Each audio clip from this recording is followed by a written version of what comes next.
On the record, State of Ohio versus Wade Winn, 2019 CRA 522. Mr. Winn is here. He's presently incarcerated in Claremont County Jail, represented by Mr. Clark. State's represented by Mr. Miller. He's here for initial appearance and bond hearing on these cases. One count aggravated murder, one count attempted aggravated murder. Number one, at the initial appearance, he needs to be informed of the nature of the charges against him. Mr. Clark, prior to him being brought out to the courtroom today, did you have an opportunity to review with Mr. Winn the nature of the charges, possible penalties? I did, Judge. Obviously, he's retained you, so he is aware of his right to counsel. You've made him aware that he doesn't need to make any statements. Obviously, any statement that he makes can be used against him. You've made him aware of that? I have, Judge. And obviously, you've made him aware that he has a right ultimately to a jury trial in this case, and he has a right to a timely preliminary hearing in this felony case. Have you gone over all those matters with Mr. Winn? I have, Judge. All right, very good. And first things first, Mr. Miller, as to the preliminary hearing, that matter needs to be set within the next 10 days. Do you have a specific date for that hearing, sir? I do, Your Honor, February the 13th. Preliminary hearing will be set February 13th. That's correct, Your Honor. 1 o'clock before an assigned judge.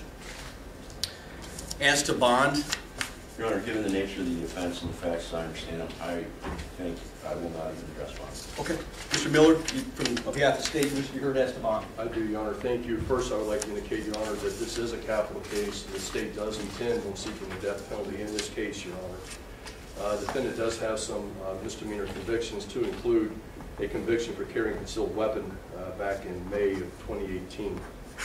Your Honor, this case started when the defendant called 911, indicating his home was being burglarized. Law enforcement officers responded, Your Honor. The defendant refused to exit his home. He was observed to have weapons.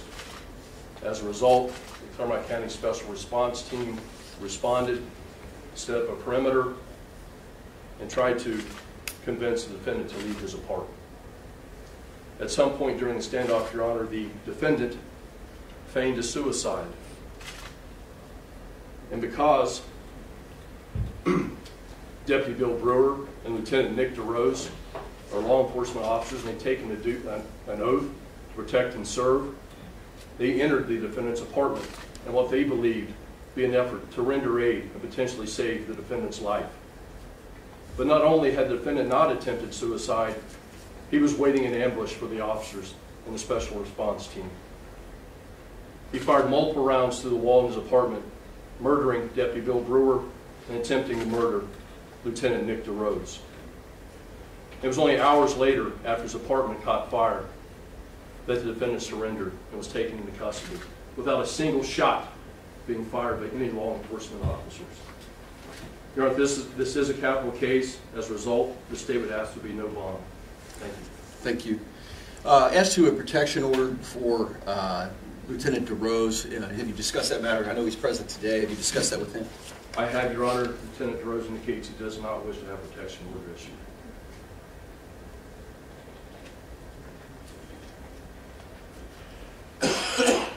Well, the courts can consider the factors in Rule 46 as to bond. In order for there to be no bond, the court has to have a specific hearing on that.